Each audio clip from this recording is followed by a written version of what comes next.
Hey, this is Michael Gowin from Illinois Home Photography, ilhomephotos.com. I am a real estate photographer in central Illinois, and I had an agent recently ask me, what do you do that's different? He said, I have a camera, I can go in and take pictures of a listing by myself. Why would I want to hire you? Well, let me answer that in two parts. Here in this first video, I'm going to talk about what you should expect to see in good listing photos. Whether you're planning to list your home, you're an agent or a seller, what should you see in good listing pictures? You know they're going to go online, and that's where over 90% of people start their home buying process is online, so they want to see good pictures. What should you see? Well, I want to say three things here. You should expect to see straight verticals, and I'll explain what that means in just a moment. You want to see images that are well composed, that include what needs to be included in a picture, and as well as what needs to be left out. And you want to see images that are light and bright. So let me start here by showing you just a couple of examples. Here are two examples that came from a house I photographed recently. Remember, we want to see straight verticals, an image that's well composed and that's light and bright. So first thing here, straight verticals. Notice how the room tilts a little bit to the side, and this is pretty common. I think you'll see a lot of listing photos online, whether they're taken by agents or homeowners, where the picture, the frame just leans one way or the other. That is not what we expect to see. When you walk into a room yourself, you see straight vertical lines from those walls and the corners, and that's what we want to represent online as well. Well composed. I took this with my iPhone 6s. It's not a very wide angle camera, and this is pretty typical of what you're going to see if somebody's taking a picture with their camera phone. The other thing is this was taken at eye level.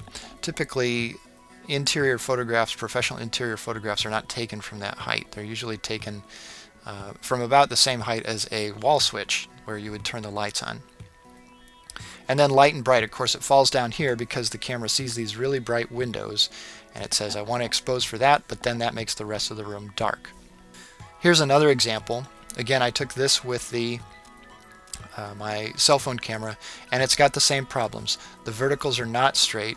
The lines tilt one direction here, and the well composed, it has the potential, but because of the limitations of the cell phone, you really don't get a sense for the space here. This house is actually very deep, and you come in through this entrance. I'm taking this right by the front door. In front of you is this formal dining room, and then back beyond that is a kitchen, and off to the right we have this pocket door that opens up into a very nice large living room, but you really can't get a sense for that. So let's take a look at what these might look like when they are photographed professionally. So we started with this one here. Here's the same room, professionally photographed. First thing we notice is that the verticals are straight. Okay, these lines are straight up and down. That's exactly what we want to see. Well composed. It includes a nice leading line here to lead us into the frame. It's a wider angle lens than what our cell phone is capable of, and it's light and bright. You get a sense for the space here. And I'll talk more about how what I do with my lighting is different in the part 2 video. So this is where we started.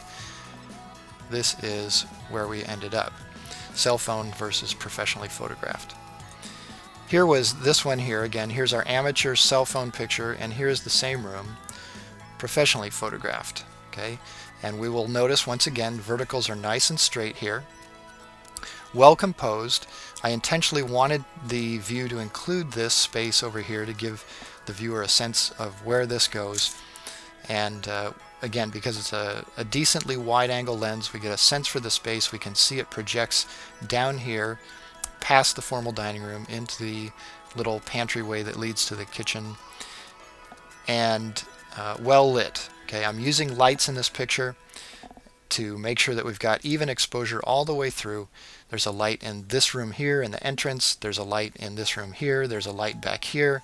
And there's also light back over here. If we didn't use that, like we saw in the first picture, this is unlit. This is only the only light being brought in here is from the windows as well as from the fixtures that are in the rooms. we really don't get a very good sense for what this space looks like. So this is a much better picture and gives you a better sense. This would be appealing. The goal here, again, with our good real estate photographs is to draw someone in. We want them to get a sense for, here's what this space looks like. I would be intrigued to follow up and see this home in person. Right. So we wanted to see in good listing pictures straight verticals, well-composed images, and light and bright. That's what I think you should be looking for in good real estate photography, and that's one of the things that I do that's different. Again, I'm Michael Gowin from Illinois Home Photography. If you're looking for a photographer in Central Illinois, you can check out my website at ilhomephotos.com and find out more information there. Thanks so much.